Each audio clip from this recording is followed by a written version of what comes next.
In our news review, this morning I'm joined by political commentator Zoe Grunwald and Christian Calgie, who's a senior political correspondent at the Daily Express. So welcome back to both of you.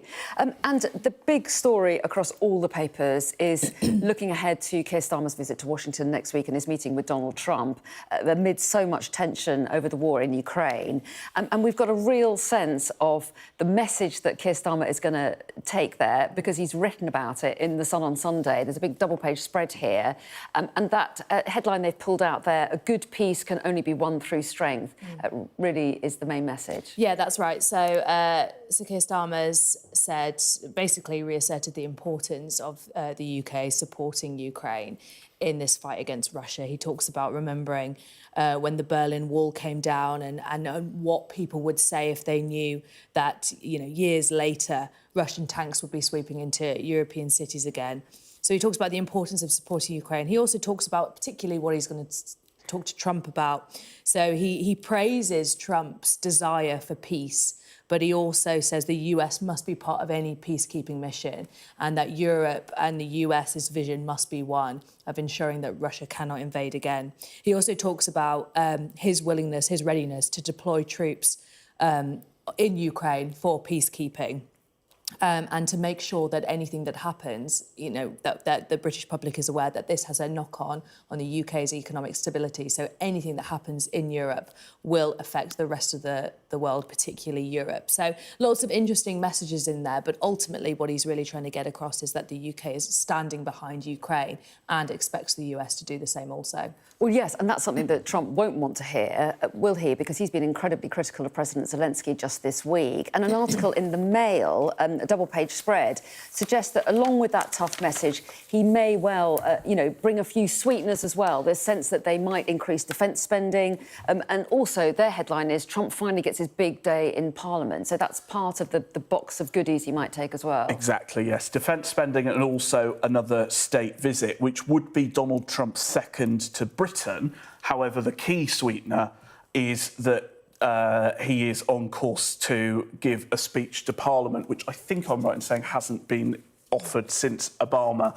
Of course, the former Speaker John Bercow blocked attempts by Theresa May to offer him that moment. So, yes, a big visit, banquet with the monarchy, of course, whom Donald Trump absolutely loves. I think there's no doubt about that. And it is probably the biggest sweetener in our arsenal, a visit to Buckingham Palace to see the King, to see Prince William, whom he met at the reopening of the Notre Dame a few months ago, and they got on very well. But yes, first big moment potentially in Parliament for many years. Yeah, and what's also interesting, Zoe, I guess, is that President Macron is also visiting Trump next week, on tomorrow, I think. He's going. So things could shift politically before Starmer gets out there. Yeah, absolutely. And I think there's a sense that when it comes to Donald Trump, he is probably quite willing to listen to people who are willing to flatter him and to suggest things to him. And, he's obviously been talking a lot to Putin this week, not so much to Zelensky, although, he maintains he has been talking to Zelensky, but he's had plenty of conversations with Putin and before he spoke to Zelensky as well.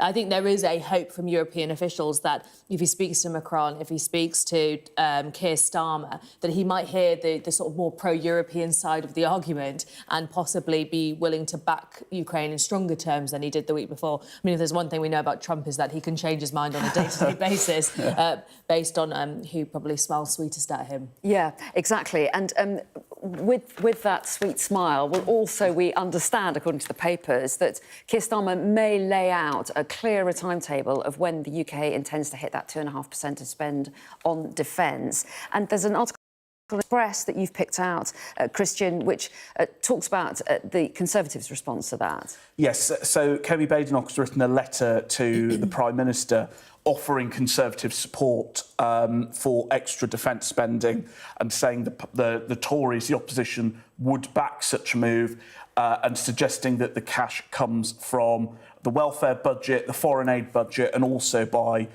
cancelling the Chagos giveaway, which we still don't know how much it's going to cost, but is being pinned anywhere between £8 and £16 billion to Mauritius, which would make quite a large dent. And I think it's very interesting because actually the Conservatives and Labour have always been very cooperative on Ukraine, and it's good to see motions to try and move that cross-party cooperation to the wider question of defence. And I think actually, given Labour's manifesto pledges and given a reluctance to go for an austerity route, I think this is sort of the line of thinking that Labour will be going down anyway. And yet there is criticism from Kate Badenoch in here, isn't there? They're saying Labour could, in the last few months, have been procuring loads of weapons. I mean, how is that likely to land with the public, who will say, well, you were in charge for 14 years, should you have spent more on defence before? Yeah, I mean, look, that's the problem for the Conservatives. They can't open their mouths without the public or opposition hitting back 14 years. And also, I think both Labour and the Conservatives, I doubt that defence spending would have been the big for the first 6 months after the election. The reason this has come up is, of course, Donald Trump's win and the fact that he's now pressing ahead with Russia and Ukraine. So this is an event, dear boy, an event. Yeah, exactly. Not necessarily predicted, although some say you could have seen the signs. Anyway, that's to be discussed another time. Let's move to another topic. And on the front page of the Sunday Times, Zoe, a story about, they're calling them toxic surgeons. What's this about? Yeah, so this is a reminder that while we still talk a lot about defence, and that's really taken over the news agenda this week, we still obviously have a number of crises in our NHS. But this is quite an interesting one. This is a particular trust. This is Barts Health NHS Trust in London. There has been an internal report, an internal investigation that basically has revealed that there is a number of accusations of homophobia, sexism, racism and bullying amongst surgeons in this particular department that they fear has created a toxic culture which might have actually harmed patient care. The internal report found that doctors and nurses had expressed concerns that this kind of power struggle, but also, you know, these quite serious accusations of misconduct might have actually impacted patients. There's suggestions that there were avoidable complications and negligence.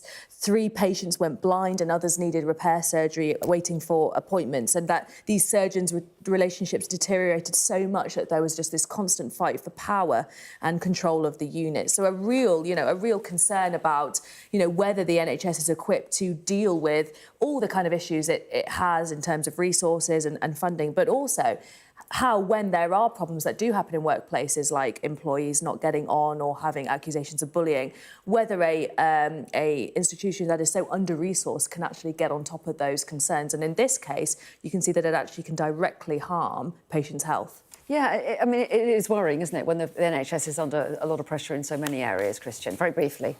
Yeah, I mean, I don't know if this is one of funding or part of a wider institutional problem with public sector attitudes, but I always find it bizarre how often we hear about toxic aspects of doctors or GPs, and you just think you've taken an oath to help the public, so why have you got this bizarre sort of bullying attitude? OK, we'll leave it there. Lovely to have your company this morning, as ever. Christian and Zoe, thank you.